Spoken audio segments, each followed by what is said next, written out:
Hello বন্ধুরা, তোমরা কেমন আছো? আশা করি ভালো আছো। আজকে দেখো কি সুন্দর রৌদ্র বেরিয়েছে। তো যার জন্য আজকে আমি ছাদে অনেক কিছু রৌদ্রে দিয়েছি। এই যে গোবরগুলো দিয়েছি, গোবরগুলো শুকনোর জন্য দিয়েছি।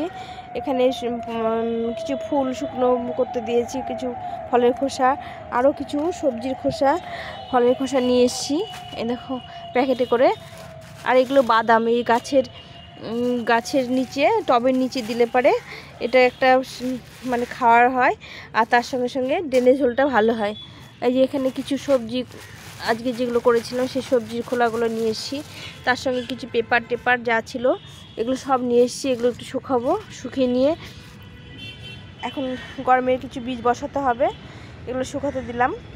আর এখানে ভার্মি কম্পোস্টটা শুকিয়ে নিলাম। এদের ঝুরঝুরে হয়ে গেছে, এদের কত সুন্দর হয়ে গেছে, কিছুটা কমে গেছে, অনেকটা দিয়ে দিয়েছি। এই দেখো এটা ভার্মি কম্পোস্ট। আর এই মাটিগুলো রেখেছি, এই মাটিগুলো আজকে কিছু চুন দিয়ে মাটিগুলো তৈরি করব, চুন দিয়ে মেখে বস্তায় রেখে দেবো। তো আজকে আমি একটা লিকুইড খাবার তৈরি করব, যেটার জন্য তোমাদের সঙ্গে আজকে মানে ভিডিওটা করছি, তোমাদের শেয়ার করব। এই দেখো এখানে আমি কিছু ফলের খোসা আর ফুলের খোসা, আমি সবজির খোসা ভিজিয়ে রেখেছিলাম, মোটামুটি 7 দিন হয়ে গেছে।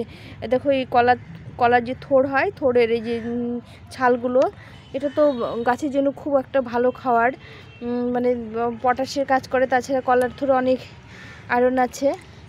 এই যে তার সঙ্গে ফুল, মটরশুঁটি, চোকলা, এরকম অনেক কিছু ভিজিয়ে রেখেছিলাম। তো এটা আজকে আমি ছেঁকে নিয়ে গাছে দেবো। তার সঙ্গে নিয়েছি এই যে কয়েকদিন হলো চাল ভিজানো।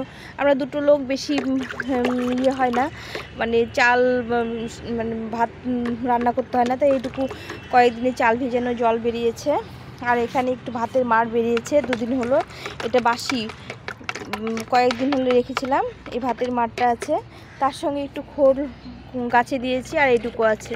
এই সব দিয়ে একটা সুন্দর একটা লিকুইড সার তৈরি করব, করে আমি আজকে গাছে দেবো। আজকে রৌদ্র বেরিয়েছে, গাছে একটু খাবার দিতেই হবে। তো শুধু জল না দিয়ে এভাবে করে তোমরা গাছে খাবার দিলে গাছগুলো সুন্দর হবে, আর আমার একটা সুন্দর খাবার পাবে। তো আজকে আমি তোমাদের সঙ্গে এটা শেয়ার করছি।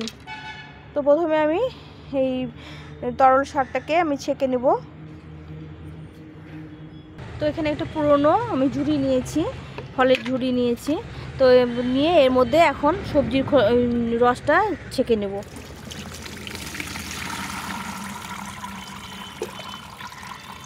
এইভাবে করে 2 মগ মতো নিলাম।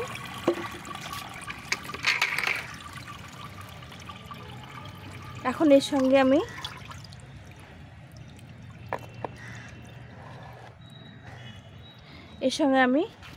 কিছু খোল, এই যে খোল ভিজিয়ে রেখেছিলাম, 3-4 দিন হয়ে গেল, এই খোলটা আমি কিছুটা পরিমাণ দিয়ে দেবো।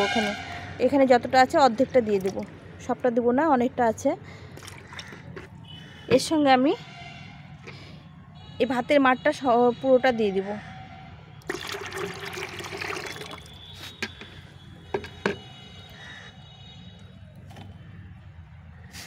আর তার সঙ্গে আমি এই চাল ধোয়া জলটা, এটাও পুরোটা দিয়ে দেব।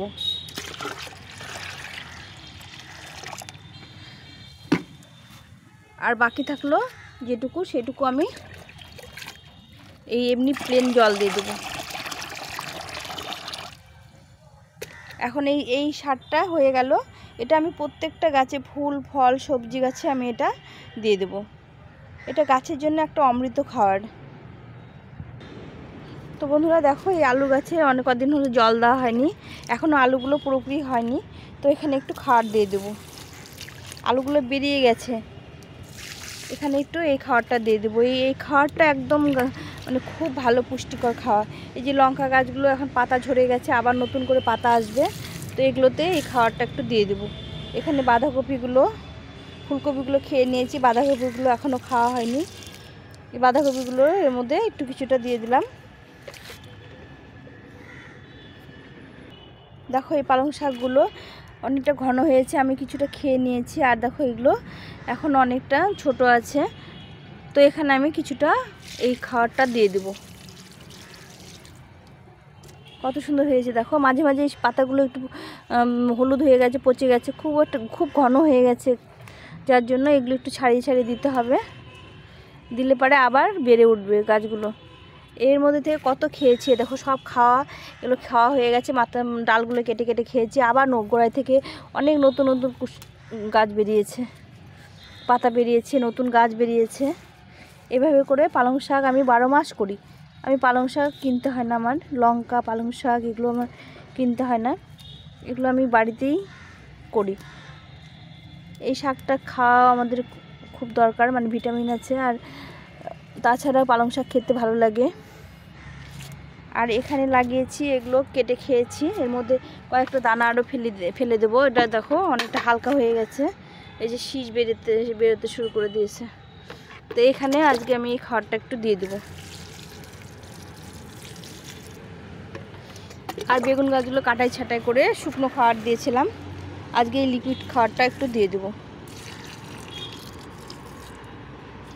জৈব সার মিশ্রিত যে আমার মিক্স খাবারটা আছে সেটা দিয়েছিলাম, আজকে একটু জল দিয়ে দিলাম। এই লঙ্কা গাছেও দিয়ে দেবো। এই লঙ্কা গাছগুলো দেখো ছাই দিয়ে অনেকটা পোকা কমে গেছে, দেখো একদম পোকা পোকা হয়ে গেছিলো। তো এইভাবে করে এই টমেটো গাছেও দেবো। এই যে টমেটো, কত টমেটো ধরেছে দেখো, এখনও পাকেনি, যেগুলো পেকেছিল সেগুলো হনুমানে খেয়ে নিয়ে গেছে। তো এইভাবে করে তোমরা এই লিকুইড সারটা ব্যবহার করতে পারো, বা ফুল গাছে সব যত ফুল গাছ আছে সব ফুল গাছে আমি এই সারটা ব্যবহার করি। যখন জল দিই, প্লেন জল না দিয়ে এইভাবে বিভিন্ন রকমের সারগুলো, লিকুইড সারগুলো পাল্টে পাল্টে গাছে খাওয়ার দিই। তো বন্ধুরা, তোমাদের কেমন লাগলো অবশ্যই কমেন্ট করে জানিও, যে আমার এই সারগুলো কেমন লাগলো, বা এই সবজিগুলো কেমন হয়েছে অবশ্যই কমেন্ট করে জানিও। এই যে ছাই দিয়েছি, ছাই দিলে পোকামাকড় লাগে না। এই দেখো পাতাগুলো কত ফ্রেশ আছে ছাই দেওয়ার জন্য। এই দেখো একটা পাতাও কোনো পোকা টোকা কিচ্ছু নেই। আমি কোনো বিষ বা কোনো ফাঙ্গাসাইড স্প্রে করি না সবজি গাছে। দেখো একদম পরিষ্কার পাতাগুলো। হ্যাঁ, তো এইভাবে করলে পারে ছাই, হলুদ এগুলো দিলে পারে। আর মাঝে মাঝে একটু একটা ফাঙ্গিসাইড তৈরি করি বাড়িতে সবজি দিয়ে, হলুদ তারপরে রসুন এগুলো দিয়ে একটা করি, সেটা স্প্রে করে দিই সবজি গাছে। আর ফুল ফল গাছে একটু ফাঙ্গিসাইড স্প্রে করি, কিন্তু সবজি গাছে আমি শুধু এইভাবে অর্গানিকভাবে করছি। যেটুকু ফল হয় সেটুকুই আমার লাভ। তো তোমাদের যদি ভালো লেগে থাকে তাহলে আমার চ্যানেলটাকে সাবস্ক্রাইব করে পাশে থেকো। আমি যেগুলো ভিডিও করব তোমাদের সঙ্গে শেয়ার করব। আজকে এই পর্যন্ত বন্ধুরা, ভালো থেকো, সুস্থ থেকো সবাই, টাটা।